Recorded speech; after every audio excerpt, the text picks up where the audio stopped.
ಸ್ವಾಮಿ ಪಶ್ಚಿಮಾಭಿಮುಖ ಇದೆ. ಅಮ್ನೋರ್ ಪೂರ್ವಕ್ಕಿದೆ. ನೋಡಿರ್ತಾರೆ ದೇವಸ್ಥಾನ.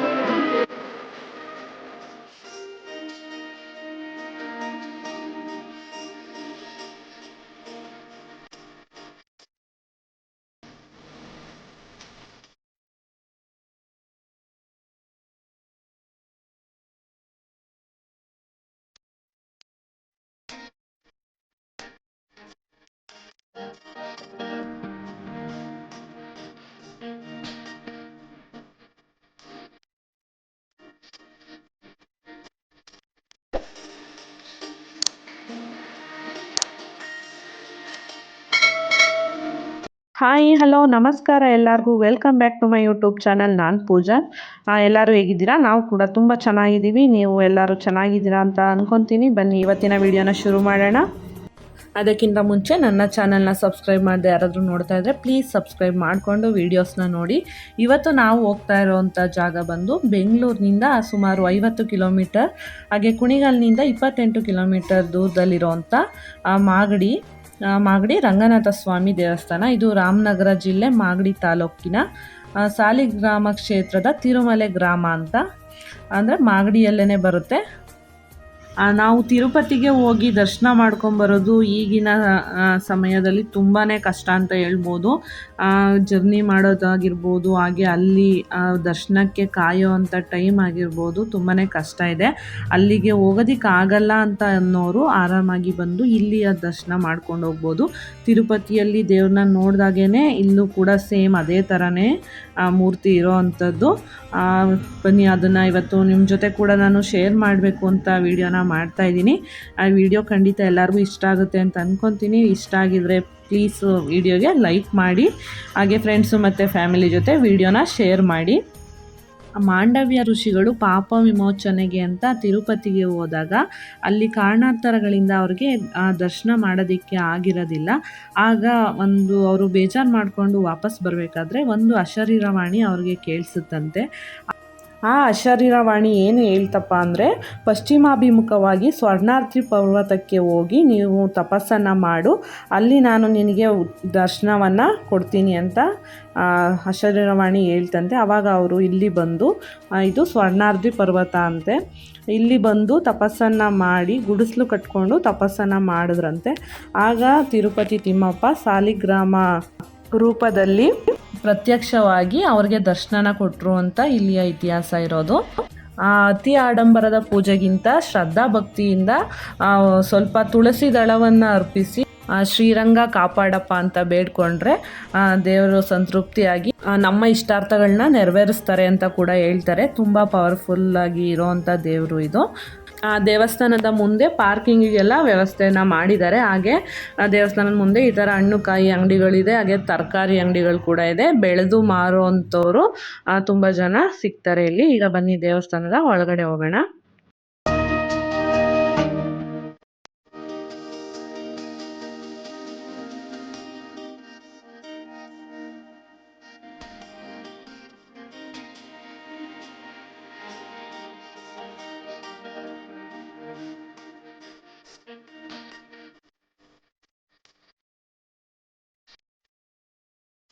ದೇವಸ್ಥಾನದ ಮುಂದೆನೇ ಒಂದು ಕಲ್ಯಾಣಿ ಕೂಡ ಇದೆ. ಇದು ದೇವಸ್ಥಾನದ ಅಷ್ಟದಿಕ್ಕುಗಳಲ್ಲಿ, ಬೆಟ್ಟಗಳಲ್ಲಿ ಕೂಡ ಸುತ್ತ ಕಲ್ಯಾಣಿಗಳು ಇದೆ ಅಂತ ಹೇಳ್ತಾರೆ.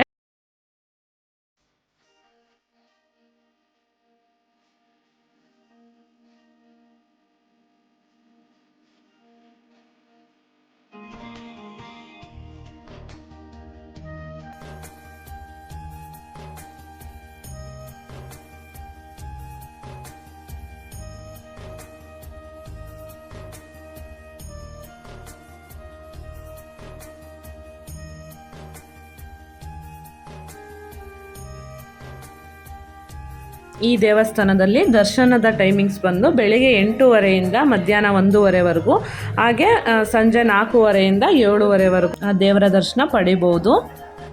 ಹಾಗೆ ಶನಿವಾರ ಮತ್ತು ಭಾನುವಾರ ಮಾತ್ರ ಇಲ್ಲಿ ಅನ್ನದಾನ ನಡೆಯುವಂಥದ್ದು. ಮಧ್ಯಾಹ್ನ 11:30ಯಿಂದ 2:30ವರೆಗೂ ಊಟದ ಟೈಮಿಂಗ್ಸು. ಆ ದೇವಸ್ಥಾನದ ಒಳಗಡೆ ಹೋಗ್ತಿದ್ದಾಗೆ ಎಡಗಡೆ ಭಾಗದಲ್ಲಿ ಗರುಡಾಳ್ವಾರ್ ಸನ್ನಿಧಿ ಇದೆ, ಅಂದರೆ ಗರುಡ ಸ್ವಾಮಿಯ ಒಂದು ಕೆತ್ತನೆ ಇದೆ. ಇಲ್ಲಿ ನಮಸ್ಕಾರ ಮಾಡಿಕೊಂಡು ಈಗ ಬನ್ನಿ ಒಳಗಡೆ ಹೋಗೋಣ. ಇಲ್ಲಿ ವಿಡಿಯೋ ಮತ್ತು ಕ್ಯಾಮ್ರಾ ಎಲ್ಲ ಅಲೋ ಇಲ್ಲ ಅಂತ ಹೇಳಿದ್ರು, ಆದರೂ ನಾನು ನಿಮಗೆ ತೋರಿಸೋಣ ಅಂದ್ಬಿಟ್ಟು ಸ್ವಲ್ಪ ಗೊತ್ತಾಗದೇ ಇರೋ ಥರ ವೀಡಿಯೋನ ಮಾಡ್ಕೊಂಡಿದ್ದೀನಿ. ನಾವು ಕೂಡ ತುಳಸಿನ ತೊಗೊಂಡು ಬಂದಿದ್ದೀವಿ. ಅದಕ್ಕೆ ಒಂದು ಬುಟ್ಟಿನ ಕೊಡ್ತಾರೆ, ಇದರಲ್ಲಿ ತೊಗೊಂಡೋಗಿ ದೇವ್ರಿಗೆ ಕೊಡುವಂಥದ್ದು. ಅವರು ದೇವ್ರ ಮೇಲೆ ಹಾಕಲೇ ಇಲ್ಲ, ಸೈಡಲ್ಲಿ ಇರಿಸ್ಕೊಂಡ್ರು. ಈಗ ನಾವು ದರ್ಶನ ಮಾಡ್ತಾಯಿದ್ದೀವಿ. ನೀವು ಕೂಡ ದೇವರ ದರ್ಶನ ಮಾಡ್ಕೊಳ್ಳಿ. ತಿರುಪತಿಯಲ್ಲಿ ವೆಂಕಟರಮಣ ಸ್ವಾಮಿನ ನೋಡಿದಾಗೇ ಅನಿಸುತ್ತೆ. ಹಾಗೆ ಈ ದೇವಸ್ಥಾನದಲ್ಲಿ ತುಂಬ ಇನ್ನೂ ದೇವತೆಗಳೆಲ್ಲ ಇದ್ದಾರೆ. ಸೀತಾ ಲಕ್ಷ್ಮಿ, ಹಾಗೆ ಕೃಷ್ಣ, ಹಾಗೆ ಉದ್ಭವ ರಂಗನಾಥ ಅಂತ ಇದ್ದಾರೆ. ನೋಡೋಣ ಎಷ್ಟಾಗುತ್ತೆ ಅಷ್ಟು ತೋರಿಸೋದಕ್ಕೆ ಟ್ರೈ ಮಾಡ್ತೀನಿ. 1000 ವರ್ಷ ಆಗಿದೆ ದೇವಸ್ಥಾನ.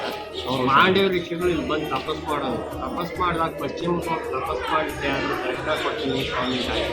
ಆನಂತರ ತಿರುಪತಿಲಿ ಹೋಗಿ ತಪಸ್ ಮಾಡಿದಾಗ ಸ್ವಾಮಿ ಪಶ್ಚಿಮಕ್ಕೆ ಹೋಗಿ ತಪಸ್ ಮಾಡಿದ್ದೀನಿ. ಆವಾಗ ಇಲ್ಲಿ ಬಂದು ತಪಸ್ ಮಾಡಿದಾಗ ಸಾಲಿಗ್ರಾಮ ರೂಪದಲ್ಲಿ ಮಾಂಡವ ಋಷಿಗಳು ಸಾಲಿಗ್ರಾಮ ಭೂಮಿ. ಅನಂತರ ಪ್ರತಿಷ್ಠೆ ಶೇಷಾದ್ರವು ಪೂರ್ವತತ್ವ, ಸ್ವರ್ಣಾದ್ರವು ತದನಂತರವು. ಶೇಷಾದ್ರಿಯಲ್ಲಿ ಪೂರ್ವದಲ್ಲಿ ಆಂಧ್ರ ಪ್ರದೇಶದಲ್ಲಿ ಮೊದಲನೇ ತಿರುಪತಿ, ಪಶ್ಚಿಮದಲ್ಲಿ ಸ್ವರ್ಣಾದ್ರಿ ಪರ್ವತ, ಎರಡನೇ ತಿರುಪತಿ ಮಾಗಡಿ ರಂಗ ಅಂತ ಸಂಕಲ್ಪ. ಸ್ವಾಮಿ ಪಶ್ಚಿಮಾಭಿಮುಖವಾಗಿದೆ, ಅಮ್ನೋರ್ ಪೂರ್ವಕ್ಕಿದೆ. ಅದೇ ಬಹಳ ವಿಶೇಷ. ಚೋಡಕಾಲ ದೇವಸ್ಥಾನ ಹೋಗ್ತಿತ್ತು ಸಿಟ್ ರೋಡು. ಮೈಸೂರು ಮಹಾರಾಜರು ಜಯಚಾಮರಾಜೇಂದ್ರ ಒಡೆಯರ್ ಕಾಲದಲ್ಲಿ ಉದ್ಘಾಟನೆ. ಯಾವ್ಯಾವ ದೇವರು ಇದೆ ಇಲ್ಲಿ ಒಳಗಡೆ? ಒಳಗಡೆ ರಂಗನಾಥ ಸ್ವಾಮಿ ಇದೆ, ಅಮ್ಮನವರು ಮಹಾಲಕ್ಷ್ಮಿ ಇದೆ, ಸೀತಾಲಕ್ಷ್ಮಿ ಇದೆ, ರಾಮರಿದ್ದಾರೆ, ಆಳ್ವಾರಗಳಿದೆ, ಮಹೇಂದ್ರ ಸ್ವಾಮಿ ಇದೆ, ಕೃಷ್ಣ ಇದೆ. ಎಲ್ಲ ನೋಡಿದ್ರಿ ಅಲ್ಲ, ಇಲ್ಲಿಯ ವಿಶೇಷತೆಯೇ ಅದು. ಪಶ್ಚಿಮಾಭಿಮುಖವಾಗಿ ರಂಗನಾಥ ಸ್ವಾಮಿ ನಿಂತಿರೋ ಅಂಥದ್ದು, ಪೂರ್ವಾಭಿಮುಖವಾಗಿ ಸೀತಾಲಕ್ಷ್ಮಿ ದೇವರು ಇರೋ ಅಂಥದ್ದು ಇಲ್ಲಿಯ ವಿಶೇಷ. ಹಾಗೆ ಸಾಲಿಗ್ರಾಮಕ್ಕೆ ಅಭಿಷೇಕ ನಡೆಯುತ್ತಂತೆ. ಇದುವರೆಗೂ ಅಭಿಷೇಕ ಮಾಡಿರೋ ಅಂಥ ನೀರು ಒಂದು ಸ್ವಲ್ಪನೂ ಸಿಕ್ಕಿಲ್ಲ. ಅದು ಎಲ್ಲಿ ಹೋಗುತ್ತೆ ಅಂತಲೂ ಕಂಡುಹಿಡಿಯೋದಕ್ಕೆ ಆಗಿಲ್ವಂತೆ. ಅದೇ ಇಲ್ಲಿಯ ವಿಶೇಷತೆ ಅಂತ ಹೇಳ್ಬೋದು. ಈಗ ನೀವು ಏನು ನೋಡ್ತಾ ಇದ್ದೀರಾ, ಇದು ಬೆಳೀತಾ ಇರೋವಂಥ ರಂಗನಾಥ ಸ್ವಾಮಿ. ಹಾಗೆ ಮಕ್ಕಳ ರಂಗನಾಥ ಅಂತಲೂ ಹೇಳ್ತಾರೆ. ಮಕ್ಕಳು ಆಗದೆ ಇರೋರು ಇಲ್ಲಿ ಹರಕೆನ ಮಾಡಿಕೊಂಡ್ರೆ ಹಾಗೆ ಖಂಡಿತ ಹಾಗೆ ಆಗುತ್ತೆ ಅಂತ ಕೂಡ ಹೇಳ್ತಾರೆ. ಇಲ್ಲಿ ನೀವು ನೋಡ್ತಾ ಇರೋದು ಇವಾಗ ಮಲಗಿರೋ ಅಂಥ ರಂಗನಾಥ ಸ್ವಾಮಿ. ಈ ಥರದ್ದು ರಂಗನಾಥ ಸ್ವಾಮಿ ನಿಮಗೆ ಬೇರೆ ಎಲ್ಲೂ ನೋಡೋದಕ್ಕೆ ಸಿಗಲ್ಲ. ಮಂಡಿ ಊರಿ ಮಲಗಿರೋ ಅಂಥ ರಂಗನಾಥ ಸ್ವಾಮಿ. ಹಾಗೆ ಸ್ವಲ್ಪ ಮುಂದೆ ಬಂದರೆ ಇಲ್ಲಿ ಅನ್ನಪೂರ್ಣೇಶ್ವರಿ ಅಮ್ಮನವ್ರು ಕೂಡ ಇದ್ದಾರೆ.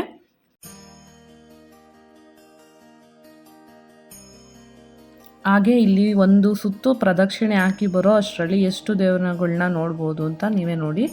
ಇಲ್ಲಿ ಸುದರ್ಶನ ನರಸಿಂಹ ಸನ್ನಿಧಿ ಇದು. ಇಲ್ಲಿ ಒಳಗಡೆ ವಿಡಿಯೋ ಮಾಡೋದಕ್ಕಾಗಲಿಲ್ಲ, ಫುಲ್ ಕತ್ಲೆ ಇತ್ತು. ಹಾಗೆ ತುಂಬ ಜನ ಕೂಡ ಇದ್ದರು, ಇಲ್ಲಿ ವಿಡಿಯೋನ ಮಾಡೋದಕ್ಕಾಗಲಿಲ್ಲ, ಸಾರಿ. ಹಾಗೆ ಇಲ್ಲಿ ನರಸಿಂಹ ಸ್ವಾಮಿ ಇದ್ದಾರೆ.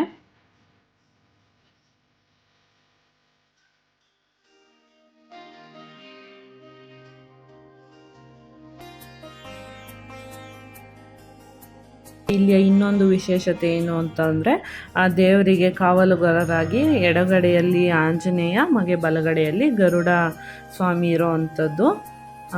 ದೇವರ ದರ್ಶನ ಎಲ್ಲ ಚೆನ್ನಾಗಿ ಆಯಿತು. ಈಗ ನಾವು ಹೊರಗಡೆ ಬರ್ತಾಯಿದ್ದೀವಿ. ನಮ್ಮ ಮನೆ ದೇವರು ಕೂಡ ರಂಗನಾಥ ಸ್ವಾಮಿನೇ ಆಗಿರೋದ್ರಿಂದ ಇವತ್ತು ಇಲ್ಲಿ ಬಂದು ದರ್ಶನ ಮಾಡಿದ್ದು ಮನಸ್ಸಿಗೆ ನಿಜವಾಗ್ಲೂ ನೆಮ್ಮದಿ ಸಿಕ್ತು ಅಂತಲೇ ಹೇಳ್ಬೋದು.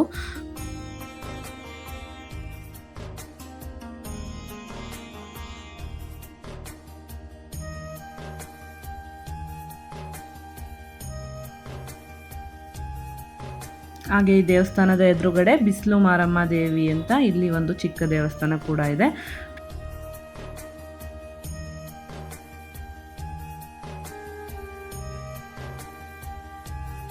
ಆ ದೇವಸ್ಥಾನದ ಮುಂದೆನೇ ಈ ಥರ ಎಷ್ಟೊಂದು ಚಾಟ್ಸ್ ಅಂಗಡಿಗಳು ಕೂಡ ಇದೆ. ಹಾಗೆ ಫ್ರೆಶ್ ಆಗಿ ತರಕಾರಿ ಕೂಡ ಸಿಗುತ್ತೆ. ಹಾಗೆ ಹೂವಿನ ಗಿಡಗಳು ಕೂಡ ಸಿಗುತ್ತೆ.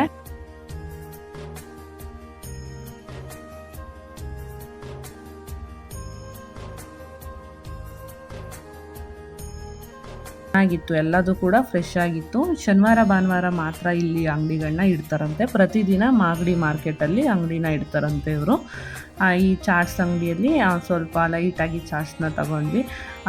ಊಟಕ್ಕೇನು ಹೋಗಲಿಲ್ಲ ನಾವು, ಅಂದರೆ ಈಗ ನಮ್ಮ ಮಾವ ಅವ್ರ ಮನೆಗೆ ಹೋಗ್ತಾ ಇರೋದ್ರಿಂದ ಊಟದ ಟೈಮ್ ಆಗಿತ್ತು ಆಲ್ರೆಡಿ. ಇಲ್ಲಿ ಊಟ ಮಾಡಿದ್ರೆ ಮತ್ತೆ ಅಲ್ಲಿ ಆಗಲ್ಲ ಅಂದ್ಬಿಟ್ಟು ನಾವು ಊಟ ಏನು ಮಾಡೋದಕ್ಕೆ ಹೋಗಲಿಲ್ಲ. ಇದು ನೋಡಿ ಹೂವುಗಳೆಲ್ಲ ತುಂಬ ಕಲರ್ಫುಲ್ಲಾಗಿ ಚೆನ್ನಾಗಿ ಜೋಡಿಸಿದ್ರು. 50 ರುಪೀಸ್ ಅಂತ ಏನೋ ಹೇಳಿದ್ರು. ಚೆನ್ನಾಗಿತ್ತು ಎಲ್ಲದೂ ಕೂಡ. ನೋಡಿ ಎಷ್ಟು ಥರ ವೆರೈಟೀಸ್ ಆಫ್ ದಾಸವಾಳಗಳು ತುಂಬ ಚೆನ್ನಾಗಿತ್ತು.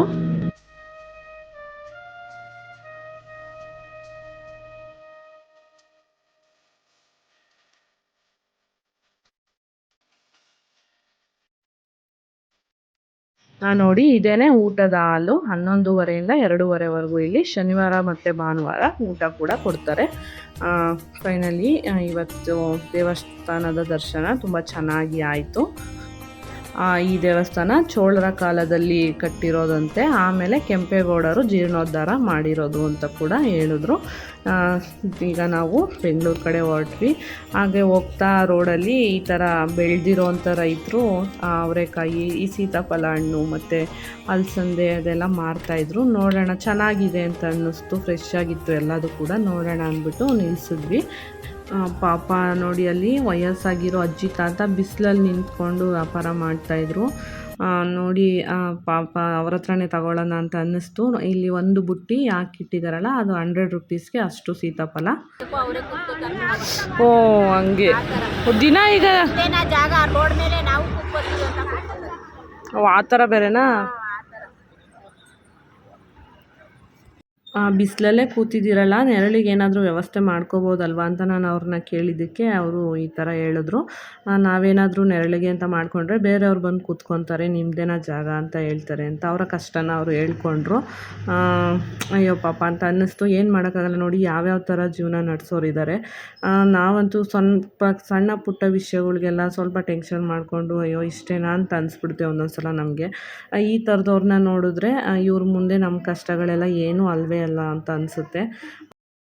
ಇದು ಅವರೆಕಾಯಿ ಅವರೇ ಬೆಳೆದಿರೋದಂತೆ. ಈ ಟೈಮಲ್ಲಿ ಅವರೆಕಾಯಿ ಸಿಗುತ್ತೆ ಅಂದರೆ ನಂಬೋಕ್ಕಾಗಲ್ಲ. ಚೆನ್ನಾಗಿತ್ತು, ಫ್ರೆಶ್ ಆಗಿ ಮಾತ್ರ ಸೊಗಡಾಗಿತ್ತು. 100 ರೂಪಾಯಿಗೆ 1.5 kg ಅಂತ ಅಂದರು. ನಾವು ಅದನ್ನು ತಗೊಂಡ್ವಿ ಅಲ್ಲಿ ಅವ್ರ ಹತ್ರ. ನೋಡಿ ಎಷ್ಟು ಫ್ರೆಶ್ ಆಗಿದೆ ಅಂದ್ಬಿಟ್ಟು, ಚೆನ್ನಾಗಿತ್ತು. ನೀವೇನಾದರೂ ಹೋಗ್ತಾ ಇದ್ದರೆ ಆ ಕಡೆ, ಹಾಗೆ ರೋಡ್ ಕಡೆ ತುಂಬ ಜನ ಮಾಡ್ತಾ ಇರ್ತಾರೆ ಈ ಥರ ಬೆಳೆದು ತಂದು ಮಾರೋವಂಥವ್ರು ತುಂಬ ಜನ ಸಿಗ್ತಾರೆ. ಅವ್ರ ಹತ್ರ ತಗೊಳ್ಳಿ, ಅವ್ರಿಗೆ ಹೆಲ್ಪ್ ಆಗಲಿ ಅಂತ ಹೇಳ್ತೀನಿ. ಈಗ ನಾವು ಅಲ್ಲಿಂದ ಹೊರಟಿದ್ದೀವಿ. ನಾವು ಇವಾಗ ನೆಲಮಂಗಲ ಕಡೆಯಿಂದನೇ ಬರ್ಬೋದಿತ್ತು ಬೆಂಗಳೂರಿಗೆ, ಆದರೆ ನಾವು ದೇವಸ್ಥಾನಕ್ಕೆ ಹೋಗಬೇಕು ಅಂತಲೇ ಮಾಗಡಿ ಕಡೆಯಿಂದ ಹೋಗ್ತಾ ಇರೋದು. ಸ್ವಲ್ಪ ರೋಡೆಲ್ಲ ಚೆನ್ನಾಗಿಲ್ಲ ಅಷ್ಟಾಗಿ, ಎಲ್ಲ ಕೆಲಸಗಳು ನಡೀತಾ ಇದೆ. ಅದಕ್ಕೆ ಸ್ವಲ್ಪ ನಿಧಾನವಾಗಿ ಹೋಗೋಣ ಅಂದ್ಬಿಟ್ಟು ಹೋಗ್ತಾ ಇದ್ದೀವಿ. ಅಲ್ಲಲ್ಲೇ ಈ ಥರ ರೋಡೆಲ್ಲ ದೊಡ್ಡದಾಗಿ ಮಾಡೋವಂಥ ಕೆಲಸ ಮಾಡ್ತಾಯಿದ್ದಾರೆ. ಈ ಕಡೆ ಎಲ್ಲ ಜಾಸ್ತಿ ಕಲ್ಲು ಬಂಡೆಗಳೇ ನೋಡಿದ್ರೆ ಇಲ್ಲಿ ಕಾಣಿಸ್ತಿರ್ಬೋದು ನಿಮಗೆ. ಇದನ್ನೆಲ್ಲ ರೋಡ್ ಮಾಡೋದು ಸ್ವಲ್ಪ ಕಷ್ಟದ ಕೆಲಸನೇ ಅಂತಲೇ ಹೇಳ್ಬೋದು. ಅದಕ್ಕೆ ಸ್ವಲ್ಪ ಲೇಟ್ ಆಗ್ತಿದೆ. ನಾವು ಈಗ ಒಂದು 4 to 5 months ಬ್ಯಾಕ್ ಒಂದು ಸಲ ಬಂದಾಗ ಇನ್ನೂ ಕೆಲಸ ನಡೀತಾನೆ ಇತ್ತು. ಈಗಲೂ ಇನ್ನೂ ನಡೀತಾನೆ ಇದೆ. ಯಾವಾಗ ಕಂಪ್ಲೀಟ್ ಆಗುತ್ತೆ ಗೊತ್ತಿಲ್ಲ. ಆದರೆ ರೋಡ್ ಸೈಡಲ್ಲೆಲ್ಲ ನೇಚರ್ ಮಾತ್ರ ತುಂಬ ಚೆನ್ನಾಗಿದೆ. ನೋಡ್ತಾ ಇರ್ಬೋದು ಎದುರುಗಡೆ ನಿಮಗೆ ಕಾಣಿಸ್ತಿದೆಯಲ್ಲ, ಸುತ್ತಮುತ್ತ ಎಲ್ಲ ಬರೀ ಬೆಟ್ಟಗಳೇ ಇರೋದು. ತುಂಬ ಚೆನ್ನಾಗಿದೆ. ನಾವು ಎಲ್ಲೋ ದೂರ ಬಂದಿದ್ದೀವೇನೋ ಅಂತ ಅನಿಸುತ್ತೆ, ಆದರೆ ಅದು ಗೊತ್ತೇ ಆಗಲ್ಲ. ಅಷ್ಟು ಚೆನ್ನಾಗಿದೆ ಅಂತ ಹೇಳ್ಬೋದು. ಇಷ್ಟು ನಮ್ಮ ಸುತ್ತಮುತ್ತನೇ ಇಂತಿಂಥ ಒಳ್ಳೊಳ್ಳೆ ಜಾಗಗಳಿದೆ ಅಂತ ಎಷ್ಟೋ ಜನಕ್ಕೆ ಗೊತ್ತೇ ಇಲ್ಲ. ನಮಗಂತೂ ಈ ಥರ ನೇಚರ್ ಮಧ್ಯೆ ಓಡಾಡೋದು ಅಂದರೆ ತುಂಬ ಇಷ್ಟ. ನಿಮಗೂ ಯಾರಿಗೆಲ್ಲ ಇದು ಇಷ್ಟ ಅಂತ ನನಗೆ ಕಮೆಂಟಲ್ಲಿ ತಿಳಿಸಿ. ಈಗ ಇನ್ನೇನು ನಾವು ತಿಪ್ಪಕೊಂಡನಹಳ್ಳಿ ಹತ್ರ ರೀಚ್ ಆಗಿದ್ದೀವಿ. ಈಗ ತಿಪ್ಪಕೊಂಡನಹಳ್ಳಿ ಡ್ಯಾಮ್ ಕೂಡ ಅಲ್ಲಿ ಏನೋ ಕೆಲಸ ನಡೀತಾ ಇತ್ತು, ಅದು ತೋರಿಸ್ತೀನಿ ನಿಮಗೂ ಕೂಡ. ಅಲ್ಲಿ ಯಾರನ್ನೂ ಬಿಡ್ತಾ ಇಲ್ವಂತೆ. ನಾನು ಹೋಗೋಣ ನೋಡೋಣ ಅಂದೆ. ನಮ್ಮ ಮನೆಯವ್ರು ಇಲ್ಲ, ಅಲ್ಲಿ ಯಾರನ್ನೂ ಬಿಡೋದಿಲ್ಲ ಇವಾಗ ಅಂತ ಅಂದರು. ಅದಕ್ಕೆ ದೂರದಿಂದನೇ ನಿಂತ್ಕೊಂಡು ಸ್ವಲ್ಪ ವೀಡಿಯೋನ ಮಾಡಿಕೊಂಡೆ ಅಷ್ಟೇ. ಅಲ್ಲೂ ಅಷ್ಟೇ ನೋಡಿ, ಸುತ್ತ ಎಲ್ಲ ಕಾಡು, ತುಂಬ ಚೆನ್ನಾಗಿದೆ ನೋಡೋದಕ್ಕೆ. ವೀಡಿಯೋದಲ್ಲಿ ಈ ಥರ ಕಾಣಿಸ್ತಿದೆ, ಲೈವಾಗಿ ನೋಡೋದಕ್ಕೆ ಮಾತ್ರ ತುಂಬಾ ಚೆನ್ನಾಗಿತ್ತು. ಆದರೆ ಬಿಸಿಲು ಸ್ವಲ್ಪ ಜಾಸ್ತಿ ಇದ್ದಿದ್ದರಿಂದ ನಾವು ಅಲ್ಲಿ ಇಳಿಯೋದಕ್ಕೆ ಹೋಗಲಿಲ್ಲ. ನಾವಲ್ಲಿ ಈಗ ಹೋಗ್ತಾ ಇರೋ ಟೈಮಲ್ಲಿ ಆಲ್ರೆಡಿ 2:30 ಏನೋ ಆಗಿತ್ತು. ಸ್ವಲ್ಪ ಬಿಸಿಲಿತ್ತು ಅವತ್ತು. ಸಂಡೇ ಹೋಗಿದ್ದು ನಾವು, ಲಾಸ್ಟ್ ಸಂಡೇ ಹೋಗಿದ್ದು. ಲಾಸ್ಟ್ ವೀಡಿಯೋದಲ್ಲಿ ನಾನು ಸೋಮೇಶ್ವರ ದೇವಸ್ಥಾನ ತೋರಿಸಿದ್ದೆ. ಅದು ದೇವಸ್ಥಾನ ಮುಗಿಸ್ಕೊಂಡು ನೆಕ್ಸ್ಟ್ ನಾವು ಈ ದೇವಸ್ಥಾನಕ್ಕೆ ಹೋಗಿ ಅಲ್ಲಿಂದ ನಮ್ಮ ಮಾವ ಅವ್ರ ಮನೆಗೆ ಹೋಗಿದ್ದು. ನೋಡಿ ಇಲ್ಲಿ ಕಾಣಿಸ್ತಿದೆಯಲ್ಲ, ಇದೇ ತಿಪ್ಪಕೊಂಡನಹಳ್ಳಿ ಡ್ಯಾಮು. ಶೂಟಿಂಗ್ ಎಲ್ಲ ನಡೀತಾ ಇತ್ತು ಆವಾಗ.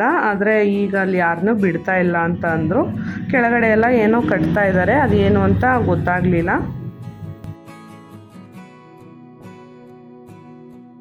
ನಾವು ಅಲ್ಲೇ ನಿಂತ್ಕೊಂಡು ಹಾಗೆ ನೋಡಿಕೊಂಡು ಹೊರಟ್ವಿ ಅಲ್ಲಿಗೆ. ನಾವು ಅವ್ರ ಮನೆಗೆ ರೀಚ್ ಆಗೋ ಅಷ್ಟರಲ್ಲಿ 3 o'clock ಆಗಿತ್ತು. ಹೋಗಿ ಅಲ್ಲಿ ಸ್ವಲ್ಪ ಹೊತ್ತಿದ್ದು ಊಟ ಎಲ್ಲ ಮಾಡಿಕೊಂಡು ಸಂಜೆ ಒಂದು 6:30 ಅಷ್ಟರಲ್ಲಿ ನಾವು ಅಲ್ಲಿಂದ ಹೊರಟ್ವಿ ವಾಪಸ್ಸು.